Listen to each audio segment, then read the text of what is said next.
What I've come to understand is that breakthrough prayers are different from other prayers.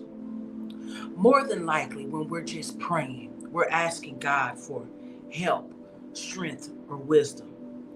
But when you say, God, I need your help, that means you still think you can accomplish it with God's help. And there is nothing wrong with those prayers.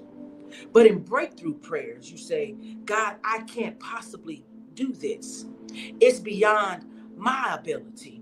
I need you to do this. It's the prayer you pray when you feel powerless. Think about that. After King Jehoshaphat turned his focus to God, he said this in 2 Chronicles 20 and 12.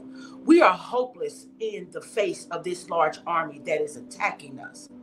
We do not know what to do, but we look to you for help. And the truth of the matter is you should do the same thing. When you are praying for a breakthrough in your life, we should ask God for help. We should say that we're helpless right now. But with you, God, if you intervene, if you come in, we can overcome. We need your help. The first thing that you need to do is tell God how you feel when you're praying these prayers. Do you feel powerless? Like you've been battling something constantly without any change? Tell God about it. Tell him it feels hopeless and admit your weakness. So we have an issue sometimes admitting that we are weak, that it's beyond our ability. You don't have to be powerful or know everything if you are connected to God. Because the truth of the matter is that God is all powerful so that we don't have to be. Because he's all powerful. God is all knowing. You don't have to be in every place if you are connected to God. Because God is everywhere. It's been one of the things that I've had to learn in this season. That I don't have to know everything. I don't have to be everything to everybody. I don't even have to sometimes be everything to me because God is. What you should do when you are in a situation that you cannot control, change, or manage, you should wait and trust in all the things you know to be true about God. Now that takes some more self-reflection. What do you know to be true about God? Sometimes faith means doing nothing. And that's the hardest thing for a lot of us to do.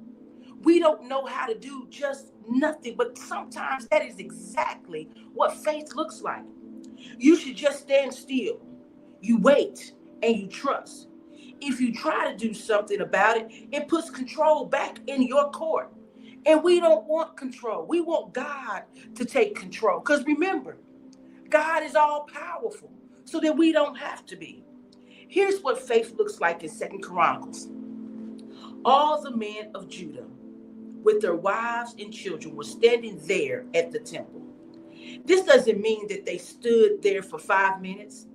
They might have been standing there for the Lord for hours. But by simply standing, they were saying to God that what they were facing was too big for them. They were at the end of their rope, but they kept on hanging on because they trusted God to provide. Think about that today. Sometimes we just simply have to stand and be still and say, God, I am helpless in the face of this large army that is attacking me. I don't know what to do, but I'm coming to you for help.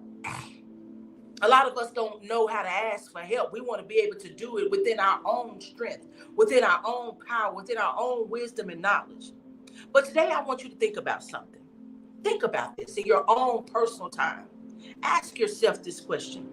Why do you find it necessary to hold on to power even when you know you can't change something? Why do you find it necessary? Think about this. What has become unmanageable in your life? What do you need to go to God and say, listen, this right here is out of control. I'm helpless in this situation and I need you to come and see about me. And finally, I want you to think about this. What makes it difficult for you to wait on God to do the work that you cannot do? Woo! wait for God to come in and set you free? Why is it so hard for you to wait for God to come in and give you that breakthrough? Why is it so hard for you to wait for God to come in to heal you? I want you to understand today that God is all powerful so that we don't have to be. Lean in on God. Be like King Jehoshaphat and go to God and say, God, I'm helpless here in the face of this large army of finances. I'm helpless here in the face of this large army of marital issues. I'm helpless here. And I don't know what to do, but I'm coming to you for help. Let that be your posture today. Think about it. Think about it and be blessed.